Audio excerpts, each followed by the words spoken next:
Hi, welcome back. Thanks for joining me. Today's video, we're going to continue taking a look at the Insta360 One R and just finish up with editing on the desktop editing app. In the last video, I showed you editing on the mobile app, and the ones before that gave you an introduction to the camera and just a general overview of what it can do, what it's all about. So if you haven't seen those, I highly recommend you go back and check those out to get the full picture of what this camera is all about. So here we go, editing the Insta360 video footage on the desktop app. Let's get started.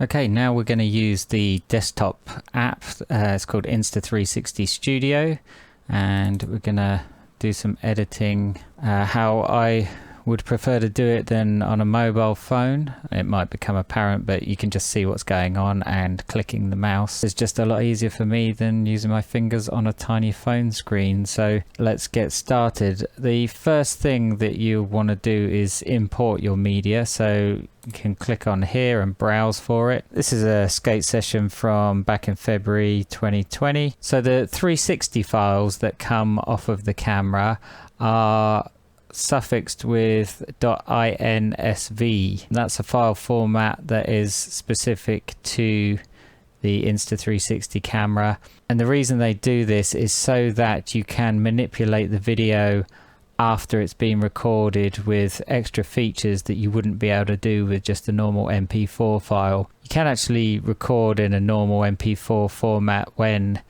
you're not recording 360, but 360 videos are INSV, and generally it's better to record with the INSV because, as I say, you can edit way more than just what you could with a flat MP4 video. The LRV part means low res video, so you get the LRV versions and then you get the video versions. So the LRVs are actually what you're editing when you edit on the phone app, because the file size is much smaller. It's a lot quicker to transfer and edit back and forth between the phone and the camera on a mobile device. So you can open up the low res versions. I wouldn't do that. I'd just get the video versions, which is the vid prefix. So you got LRV and vid. So I'm going to just select all of these vid files and open them up. It will join some of the chunks together that are concurrent, and obviously others that are clips they'll keep separate. So I'm just going to select all of them from that session and hit open, and it will kind of do a little bit of thinking. Just going to pause that for a second. So then you end up with thumbnails of the video files down here. So these are, you know, several separate videos in themselves, a little bit like with the phone app. And again, you get to choose whether it's photos or videos up the top here. You can favorite particular clips if you're thinking about making a bit of a selection process, but I'm not going to go into that right now. When you first open it up, you will see the video picture in what's known as an equirectangular format, which is the entire 360 sphere flattened out into a 16:9 image. And when you edit and publish the video, it will stitch the video together as such. You can view the full 360 if you click the free capture button up here. And that then takes us into a normal shot from a certain direction, and you can literally click the mouse and drag around to change your view.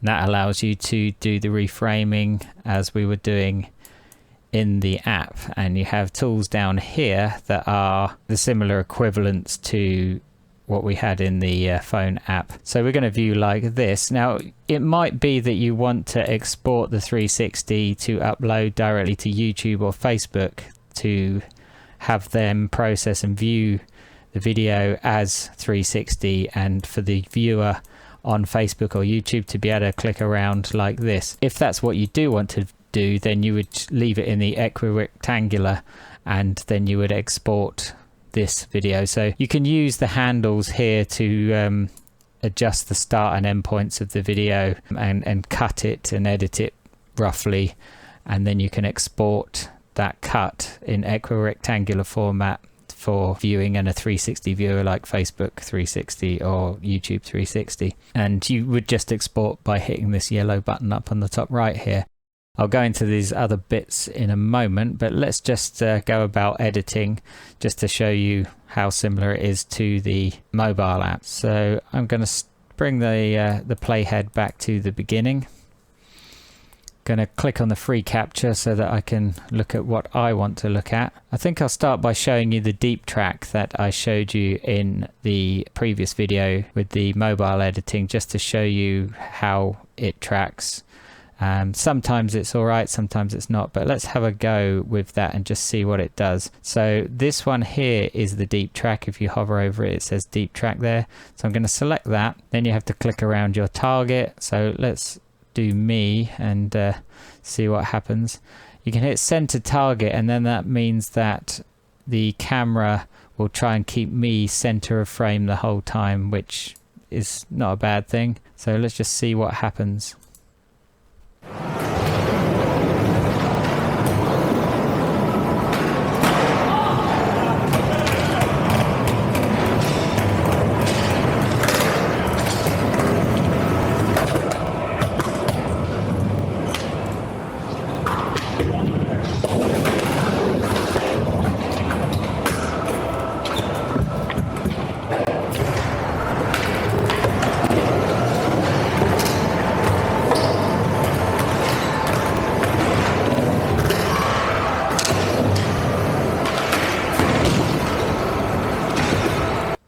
I'm going to stop it there because, as you'll see, it lost track of me and then locked onto my friend, and that is the kind of trouble that I have with this DeepTrack. It doesn't stay locked on me. But let's just watch that bit back again and just see how well it did actually DeepTrack me.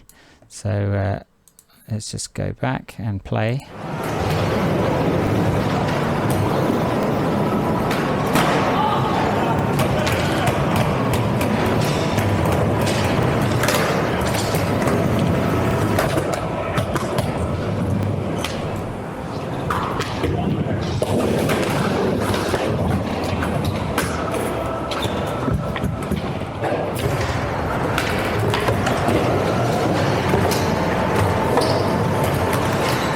I think we can probably agree that that's not great. Let's just try it with me actually skating and see what it might do. You can drag the timeline view, zoom in and out with the slider there. It does tend to want to snap to certain points, and I think you can turn it off with this. Yes, you can. Okay, so one problem with the DeepTrack is that if you're far away, it's even worse, and so you can roll your mouse wheel to zoom in, and hopefully it kind of helps it a little bit. But let's just try the DeepTrack again on me, see if it manages to follow me. Center that target.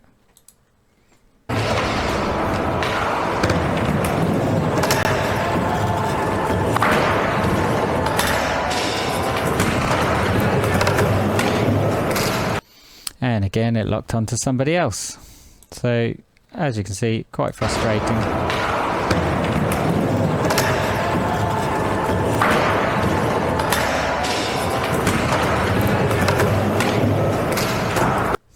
And also, obviously, the more you zoom in, the more grainy the footage gets. So, you know, that can be an issue in itself. So I should be able to click on this bit and hit delete to delete that bit of tracking. Let's try again without zooming in.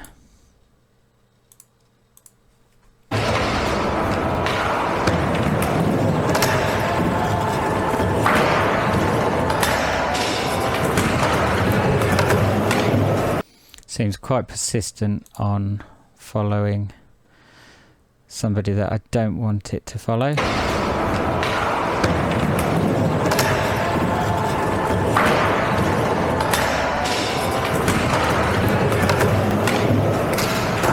But the tracking wasn't actually that bad, and what I suspect to be the problem here is the contrast difference, because I'm wearing all black, and so in a dark area over here I tend to blend in, whereas this kind of much lighter color that this person's wearing here means that it wanted to lock onto that. So the algorithm is not great, but if you were going to try and make good use of the active track, I think you'd be best to wear some very contrasting clothes, maybe some bright colors like bright red, especially if you're in quite a grey place like this, something, you know, that stands out. Now I stand out okay wearing black when I'm on the ramp. It's when I get up to this darker area here that I don't stand out very well. I may have been better wearing all white, but who knows. Anyway, I think that's enough of the DeepTrack to know that it's not great. So I'm going to delete that bit and let's do it manually.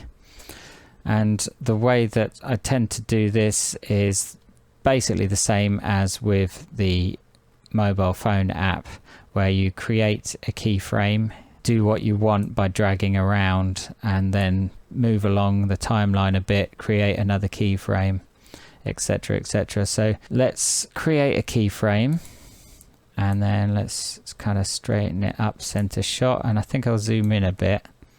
We'll say that's the first keyframe, and then let's move forward a bit, and you can move forward and backwards using the arrow keys on the keyboard. So I'm going to just move forward to the point where I'm starting to be out of shot, create another keyframe, and then put myself in shot like that. Go on a bit further, and as I get up into my grind there, let's create another keyframe and zoom out a bit and center up. Let's go on a bit further. There we go, and let's add another keyframe and let's center up. Let's go on a bit further down the ramp. Another keyframe, let's center up, maybe zoom a bit. Let's go on a bit further. That's good. I think I'll create a keyframe there just so that it doesn't prematurely move, because it kind of has an automatic movement between the keyframes that it does itself, and if you don't want it to move too early, it's best to plant a keyframe there and it will stay in the place where it currently is. If you don't plant a keyframe there, it will start moving. Like say we create another keyframe over here, it'll start moving from that point, and so it may miss out where you want it to be looking at, somewhere in between. You get to know that, you know, by a bit of trial and error with the editing, but I know that if I want something to stay where it is, I need to plant a keyframe there, even if I don't change the view at all, I don't make any moves. So let's come back in. Okay, let's get to and one thing that I do actually, to reiterate that kind of planting things where they are, I don't want the camera view to change all the way through here to until about here is where I want it to start moving again. So I'm going to plant another keyframe, then go to where I want to be, which would be about here, then plant another keyframe, pan and zoom out a bit like that, and go on a bit further, plant another keyframe and center it up, and by that point I'm done. So let's just put another keyframe to end that. Right, let's see what that looks like on playback.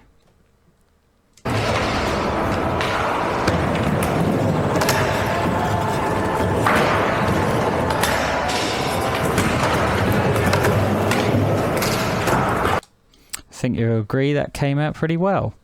And you know, you can do that for any movements you like. You could be looking all over the place, you know, do a full 360 spin if you wanted to, you know, anything you like. But I find for me, you know, if I plant the camera down where it is here, I get the full view of the ramp, which is quite nice, and I can do whatever I want. So if I go across to the other side of the ramp here, you know, I'd never be able to get that kind of a wide angle with a fixed camera. Sometimes I place my camera down here, looking back down the ramp this way, and I capture everything with a normal flat lens. But the 360 camera is great because you just don't have to aim it at anything in particular, which is good.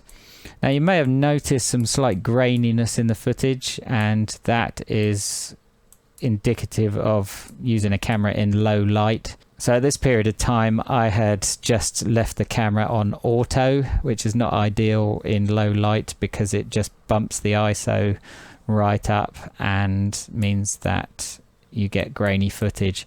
So in indoor kind of situations, I would actually in future set the camera to manual mode, pull the ISO down as low as possible, turn the shutter speed up, and hopefully avoid some of this graininess. But it's pretty sharp. I mean, you can see close up it's nice and sharp, and the way that these lenses are really set up is to be much better focused within about a meter, so to be very sharp close on. And you know, you can look around here and it's not too bad, and even kind of zoomed in it's not bad at all. So yeah, I mean, distance is not great, and as you see, you know, if you kind of zoom in a lot and you see that it starts to be a little more blurry.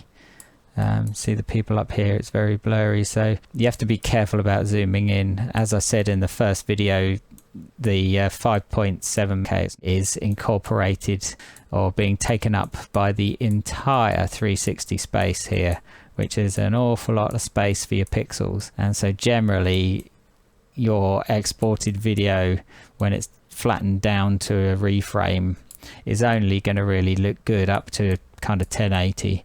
If you try and export as 4K, it's not going to look very sharp. So hopefully that has helped. There's some other bits and pieces you can do. There's a speed warp thing, time shift, that one there, motion blur. I never use any of these other things. I literally just reframe. These are brackets to hit the in and out points of your video if you want to chop a segment out. So say that I wanted to chop out that segment that I have just created, I could hit the in point there, take my cursor to the end here and select that as an out point, and then just to export this chunk of video. Let's just have a look at the export options. Before I do, there's a little volume slider there and a snapshot, so you can take a still if you want to. Up here there are some settings. Flow state stabilization is the camera stabilization. So if you are perhaps running with the camera, you'd want that switched on because that kind of stabilizes the image and makes it less jerky. We don't actually need it on when it's on this tripod here. That's the other good thing about being on a tripod like this. If you use the selfie stick as a tripod, you only see the feet of the tripod, and I'll tell you a bit more about that in a minute. You can actually remove the feet of the tripod entirely as well. So that's the flow state stabilization. You can lock the direction, so you can have it fixed in one direction for the whole time, and if you move the camera around, then it will follow just like a normal camera basically. Stitching, what we would be doing here is just normal stitching. There are profiles for when you're using the lens guards that I showed you in the first video. There's other options for other accessories. So there's FPV lens guards and a dive case for underwater stuff. Basically, those profiles make the lens guards invisible, or the dive case invisible as possible anyway. Dynamic stitching, I'm not entirely sure what that does. It tends to change the image very slightly. If you look at this bar here on the handrail, it seems to kind of sharpen it up in some way.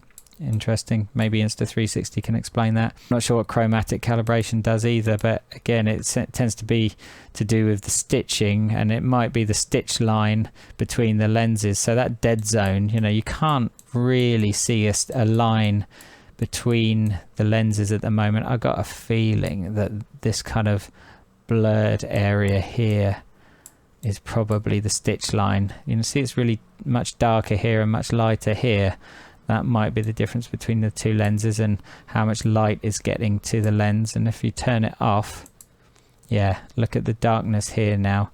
Much darker when you turn it off. Let's put it on. Yeah, and it just creates a blend, I think, between the two. Aerial edition here. There's a DJI drone mount kit that you get to mount one of these cameras on a DJI drone. That's a calibration to take into account for how the drone mounting kit works. You can choose the calibrate, and it will try and have a look at the stitching and do what it wants to do with it to improve it. I don't know if it'll improve this image, but let's have a look. Couldn't really tell if that did anything or not, but so this is part of what I was saying about the tripod. You can actually have a logo in place of the tripod if you want to. Let's just see if that works. Yes, it does. There you go.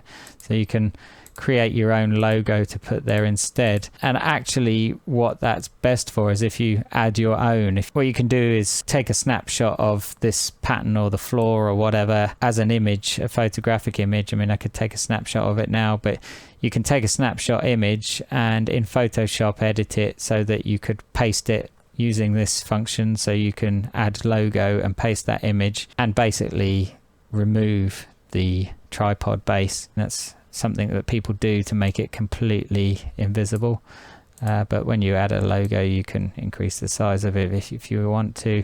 It's also a good way of kind of watermarking your projects in case somebody tries to steal them and claim them as their own. It's an option. There's a couple of extra options. There is an audio option there where it tries to hone in on voices or instead listen to action. So it might make a better job of hearing the skating, but it's a noisy skate park and generally this, in my experience, doesn't work very well. And you can just check the file properties and see some details about it. So the camera that it was recorded on and the date and the file size and such. But generally, yeah, when you're finished with your edit and you're happy with it, you can hit this yellow button here and export the video.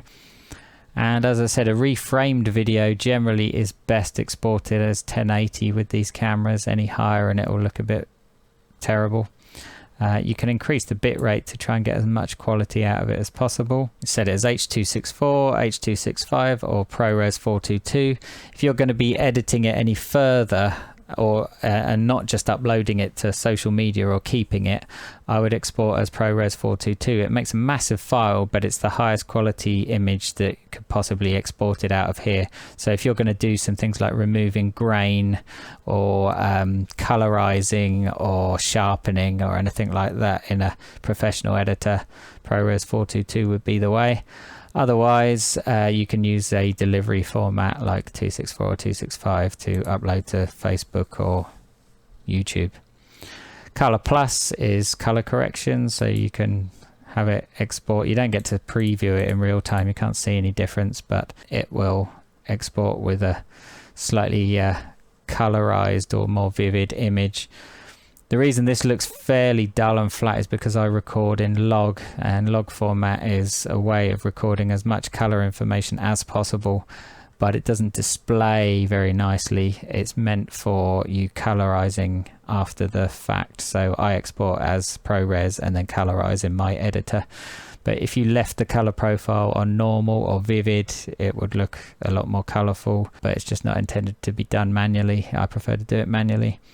So this exporting would apply a nice looking GoPro style profile over the color, and there's a remove grain option as well, which will try to denoise this a little bit. And again, I prefer to do that manually, so I leave it off. Set your file format where it wants to go and hit OK, and it'll tell you roughly how big the file will be when it's exported. If you don't want to reframe and you want to send it out as a flat non-reframed equirectangular, when you choose the upload option, it will have the full size resolution there, and you can then put that into Facebook or YouTube as a 360 video. I think that's everything. Hopefully that's given you an overview of the editing functions that are possible within the included free applications for the camera. You can edit just as well with the normal flat videos. So if it's not a 360 video, if it's a flat video using one of the other lenses, you can do things after the occasion, such as the colorizing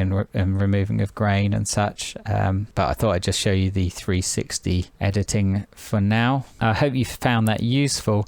I will be doing some more in-depth video editing videos, but I won't be uploading them to this YouTube channel. I have a separate YouTube channel that I have for kind of more technical things that are not necessarily related to skating. I'm an engineer for my job, and I do lots of techie things that I quite enjoy tinkering with in my own time, so I have a separate technical channel for those kind of things, and I don't want to bore the people that are just interested in skating, so I don't want to put too much techie stuff on this channel. So my more advanced video editing videos will be on that channel, and I'll put a link in the description and also one here just so you can see it.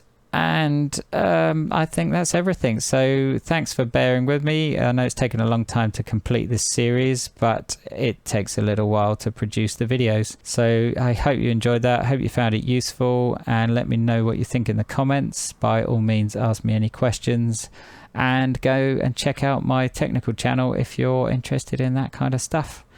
Thanks for watching, and I'll catch you again soon. Bye.